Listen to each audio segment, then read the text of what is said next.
ಆತ್ಮೀಯ H16 news ಅರ್ಥಾತ್ ಸೀತಾರಾಮ್ ನ್ಯೂಸದ ವೀಕ್ಷಕರೇ, ನಾನು ನಿಮ್ಮವ ಎಂ ಆಯುಧ ಮಲ್ಲಪ್ಪ ಜೊತೆ ಅವರು. ತಾವು ಈಗ ಸುದ್ದಿಗಳ ಲೋಕಕ್ಕೆ ಎಂಟ್ರಿ ಹೊಡಿತಾ ಇದ್ದೀರಿ.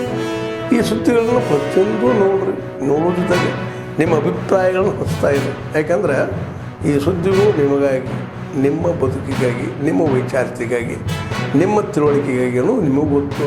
ಜೊತೆಗೆ ನಮಗೂ ನಿಮ್ಮೊಂದಿಗೆ ಇದೊಂದು ಮಾತಾಡುವಂಥ ಜೊತೆಗೆ ಸುದ್ದಿಗಳನ್ನು ಬಿಡುವಂಥ ಕೆಲಸ. ಈ ಕೆಲಸದಲ್ಲಿ ನಾವು ನಿಮ್ಮೊಂದಿಗೆ ಇದ್ದೀವಿ ಅಂತ ಹೇಳ್ತಾ ನೋಡ್ತಾ ಇರಿ ಸುದ್ದಿಗಳನ್ನು.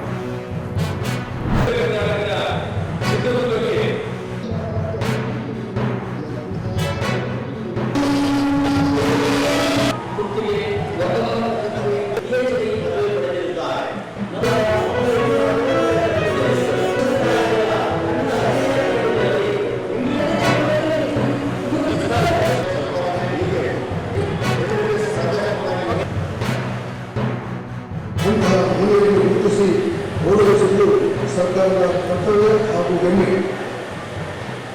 ಕುವೆಂಪು ಈ ನೆರವಿನಿಂದ ಶ್ರೇಷ್ಠ ಸಾಂಸ್ಕೃತಿಕ ಕವಿ, ಮನುಜನ ವಿಶ್ವ ಮತ, ಸಮನ್ವಯ, ಸರ್ವೋದಯ, ಪೂರ್ಣದೃಷ್ಟಿಯಂತಹ ಪಂಚಮಂತ್ರಗಳನ್ನು ನೀಡಿದ ಕುವೆಂಪು ಈ ಜಗತ್ತಿಗೆ ವಿಶ್ವಮಾನವ ಸಂದೇಶ ನೀಡಿದ್ದಾರೆ.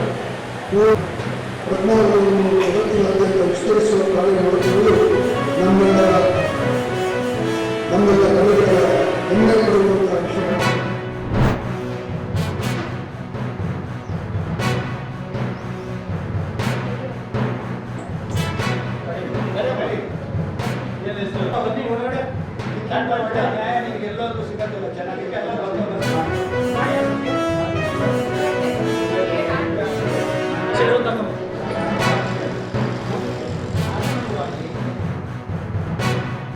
ಆ ಚೆಕ್ಕನ್ನು ನಮ್ಮ ನಿಕ್ಷೇಪದಾರರು ಬ್ಯಾಂಕಿಗೆ ಹಾಕ್ತಾರೆ. ಅದರಲ್ಲಿ ಹಣ ಇಲ್ಲ, ಸಾಕಷ್ಟು ಹಣ ಇಲ್ಲ ಅವ್ರ ಖಾತೆಯಲ್ಲಿ ಅಂತ ವಾಪಸ್ ಬಂದಾಗ ಅದರ ಮೇಲೆ ಒಂದು ನೋಟಿಸನ್ನು ಕೊಟ್ವಿ ಆರೋಪಿಗೆ. ಆ ನೋಟಿಸ್ ಕೊಟ್ಟಾಗ ಸ್ಪಂದಿಸಲಿಲ್ಲ. ನಂತರ ನಾವು ಇದೇ ಕೋರ್ಟ್ಗೆ ಕೇಸ್ ಹಾಕಬೇಕಾಯ್ತು ಅವ್ರ ವಿರುದ್ಧ. ಮನೆಯಿಂದ ಅವರು ಆ ಕಾಂಪ್ರಮೈಸ್ ಮಾಡೋದಕ್ಕೆ ಒಂದು ಇಚ್ಛೆಯನ್ನು ತೋರಿಸಿದ್ರು. ಈಗ ಔಟ್ಸ್ಟ್ಯಾಂಡಿಂಗ್ ಅಮೌಂಟು ಈ ನಮ್ಮ ಕೇಸ್ನಲ್ಲಿ ಒಂದು 5 ಲಕ್ಷ ಇತ್ತು. ಅದರಲ್ಲಿ 3 ಲಕ್ಷಕ್ಕೆ ಇದು ಸೆಟಲ್ಮೆಂಟ್ ಆಯಿತು.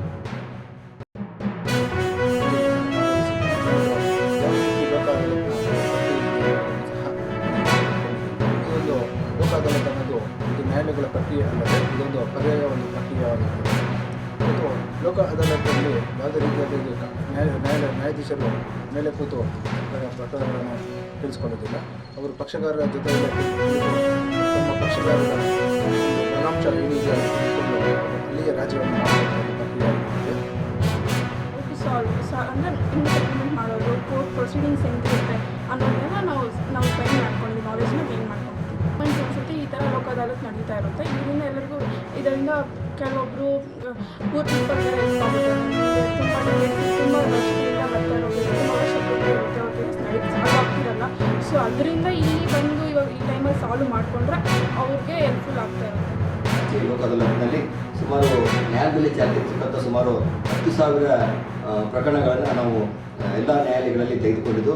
ಸೊ 10,000 ಪ್ರಕರಣಗಳು ಸಹ ಒಂದು ಈ ದಿವಸ ರಾಜ್ಯ ಮೂಲಕ ಮುಕ್ತಾಯಗೊಂಡಿರುತ್ತವೆ. ಅದೇ ರೀತಿ ಸುಮಾರು 40,000 ವ್ಯಾಜ್ಯಪೂರ್ವ ಪ್ರಕರಣಗಳು, ಅಂದರೆ ಇದು ಟ್ರಾಫಿಕ್ ಸಿಗ್ನಲ್ ಕೇಸ್ಗಳು ಮತ್ತು ಬ್ಯಾಂಕಿನ ಸಾಲ ವಸೂಲಾತಿ ಪ್ರಕರಣಗಳು ಮತ್ತು ಟ್ಯಾಕ್ಸ್ ಮ್ಯಾಟರ್ಸ್ ಎಲ್ಲ ಸೇರಿ ಸುಮಾರು 40,000 ಪ್ರಕರಣಗಳನ್ನು ನಾವು ಲೋಕ ಅದಾಲತ್ನಲ್ಲಿ ತೆಗೆದುಕೊಂಡಿದ್ದು.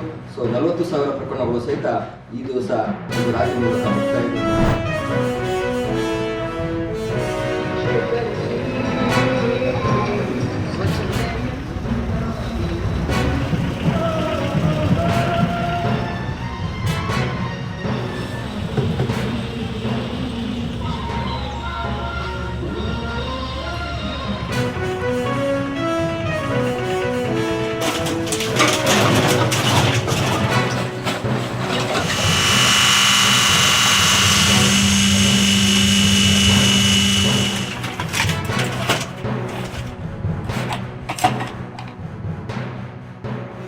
ಅದರಲ್ಲಿ ಪ್ಲಾಸ್ಟಿಕ್ ಮಾತ್ರ 6 ತಿಂಗಳಿಗೆ ವರ್ಷಕ್ಕೆ ಒಂದು ಟ್ರಿಪ್ ಕಳಿಸ್ತೀವಿ.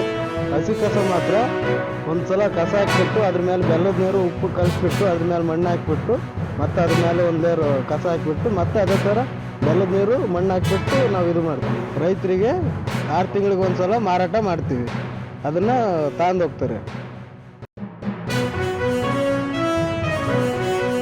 ಬೆಳೆ ಬರುತ್ತೆ, ಉತ್ತಮವಾದ ಬೆಳೆ ಸರ್. ಎಲ್ಲವೂ ಮಾಡ್ಕೋಬೋದು ಸರ್, ನಾವು ಮಾಡ್ಕೊಂಡಂಗೆ. ಕೆರೆ ಉಳಿದು ತಗೋಬೋದು, ನಮ್ಮ ಸಗಣಿ ಗೊಬ್ಬರನೂ ತಗೋಬೋದು.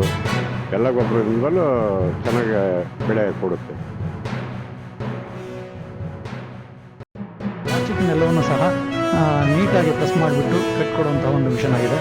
ಇದರಿಂದಲೂ ಸಹ ಸಾಕಷ್ಟು ಜಾಗ ಈ ಪ್ಲಾಸ್ಟಿಕ್ನಿಂದ ಜಾಗ ಸಾಕಷ್ಟು ಈ ಕಸ ವಿಲೇವಾರಿ ಘಟಕದಲ್ಲಿ ಆವರಿಸ್ತಾ ಇತ್ತು. ಅಂಥದನ್ನು ಬೇಲಿಂಗ್ ಮಿಷನಿಂದ ಸ್ವಲ್ಪ ಜಾಗವನ್ನು ಉಳಿಕೆ ಮಾಡಿಕೊಳ್ಳೋಕ್ಕೆ ನಮಗೆ ಅನುಕೂಲ ಆಗಿದೆ. ಜೊತೆಗೆ ಅದನ್ನು ಮಾರಾಟ ಮಾಡಿದಾಗಲೂ ಸಹ ಹೆಚ್ಚಿನ ಬೆಲೆಗೆ ಮಾರಾಟ ಮಾಡ್ಬೋದು. ಬೇಲಿಂಗ್ ಮಾಡಿರೋಂಥ ಪ್ಲಾಸ್ಟಿಕ್ಕನ್ನು ಜಾಸ್ತಿ ರೇಟಿಗೆ ತೆಗೆದುಕೊಳ್ತಾರೆ. ಒಂದು ಲೋಡ್ 3,000 ಅಥವಾ 3,500ಕ್ಕೆ ನಾವು ಅದನ್ನು ಸೇಲ್ ಮಾಡ್ತಾ ಇದ್ದೀವಿ. ತುಂಬ ಒಳ್ಳೆ ಗೊಬ್ಬರ, ಅದು ತುಂಬ ಫಲವತ್ತಾದ ಗೊಬ್ಬರ, ತುಂಬ ತರಕಾರಿನೂ ಚೆನ್ನಾಗಿ ಬರುತ್ತೆ. ಮತ್ತು ಅಡಿಕೆ ಗಿಡಕ್ಕೂ ನಾವು ಎಲ್ಲ ಅಡಿಕೆ ಮರಕ್ಕೂ ನಾವು ಅದನ್ನು ಗೊಬ್ಬರ ಸೇಲ್ ಮಾಡ್ತಾ ಇದ್ದೀವಿ. ತುಂಬ ಅದರಿಂದ ನಮಗೆ ಒಳ್ಳೆಯ ಫಲಿತಾಂಶನೂ ಕೂಡ ಬರ್ತಾ ಇದೆ.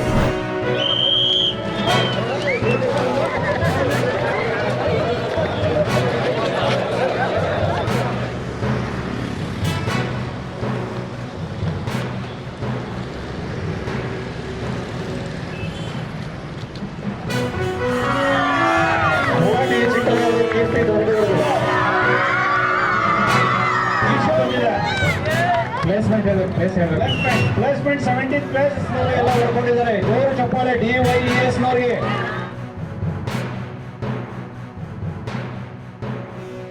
ಇವಾಗಿನ ಯುವಕರು ಡ್ರಗ್ಸ್ಗೆ ಜಾಸ್ತಿ ಅಡಿಕ್ಟ್ ಆಗ್ತಿದ್ದಾರೆ. ಅದರಿಂದ ಅವೇರ್ನೆಸ್ ಮೂಡಿಸೋದು ಸತಿ ಈ ಒಂದು ಮ್ಯಾರಥಾನ್ ಹಮ್ಮಿಕೊಂಡಿರ್ತಾರೆ. ಈ ಮ್ಯಾರಥಾನಿಂದ ನಮಗೆ ಡ್ರಗ್ಸಲ್ಲಿ ಯಾರು ಯೂಸ್ ಮಾಡಬಾರ್ದು ಅಂತ ಹೇಳ್ಬೋದು. ಡ್ರಗ್ ಫ್ರೀ ಕರ್ನಾಟಕ ಮತ್ತು ನಮ್ಮ ಪೊಲೀಸ್, ನಮ್ಮ ಹೆಮ್ಮೆ ಹಾಗೂ ಫಿಟ್ನೆಸ್ ಫಾರ್ ಈ 3 ಸ್ಲೋಗನನ್ನು ಆಧರಿಸಿ ನಾವು ಈ ಒಂದು ಮ್ಯಾರಥಾನನ್ನು ಆಯೋಜನೆ ಮಾಡಿದ್ದೀವಿ. ಡೋರ್ ಟು ಸ್ಕೂಲ್ ಎಲ್ಲದಕ್ಕೂ ಇದರ vehicle delivery or auto or buses. ಆಮೇಲೆ ದಿನೇ ದಿನೇ ನಾವು ತಿಂತಕ್ಕಂಥ ಆಹಾರ ಕಲುಷಿತವಾಗಿದೆ. ಈಗ ಸುಮಾರು ಜನ ಡ್ರಗ್ಸ್ ತಗೊಂಡಾಗ ಏನಾಗುತ್ತೆ, ಅಡಿಕ್ಟ್ ಆಗಿರ್ತಾರೆ. ಅವ್ರಿಗೆ ರೆಸ್ಪಾನ್ಸಿಬಿಲಿಟಿ ಇಲ್ಲ. ಯಾವಾಗ ಇದರಿಂದ ಏನಾಗುತ್ತೆ ಅಂದರೆ ಲೈಫನ್ನು ಅಷ್ಟೇ ಅಂತ ಕೊನೆ ಥರ. ಆದ್ಮೇಲೆ ಎಲ್ಲ ಸುದ್ದಿಗಳನ್ನು ನೋಡಿದ್ರಲ್ಲ, ಏನು ಅನಿಸ್ತು ನಿಮಗೆ? ಇದರಲ್ಲೇ ನಿಮ್ಗೆ ಲೈಕ್ ಆಗಿರ್ಬೋದು, ಡಿಸ್ಲೈಕು ಆಗಿರ್ಬೋದು, ಕಾಮೆಂಟ್ ಬೇಡಪ್ಪ ಅಂತೂ ಅನಿಸಿರ್ಬೋದು, ಕಾಮೆಂಟ್ ಮಾಡಬೇಕಪ್ಪ ಅನಿಸಿರ್ಬೋದು, ಶೇರ್ ಮಾಡಬಾರ್ದಪ್ಪ ಅನಿಸಿರ್ಬೋದು, ಮಾಡಬೇಕು ಅನಿಸಿರ್ಬೋದು. ಏನಾದರೂ ಆಗಲಿ ಶೇರ್ ಮಾಡ್ತಾಯಿರಿ, ಈ ನ್ಯೂಸ್ಗಳನ್ನ ಹಂಚ್ತಾ ಇರಿ, ಜೊತೆಗೆ ಇದಕ್ಕೆ ಸಬ್ಸ್ಕ್ರೈಬ್ ಆಗ್ತಾಯಿರಿ ಅಂತ ಹೇಳ್ತಾ H16 ನ್ಯೂಸ್ ಅರ್ಥಾತ್ ಹೇ ಸೀತಾರಾಮ್, ಇದು ಸತ್ಯದ ಕೈಗೆ ನಡಿ. ವಂದನೆಗಳು.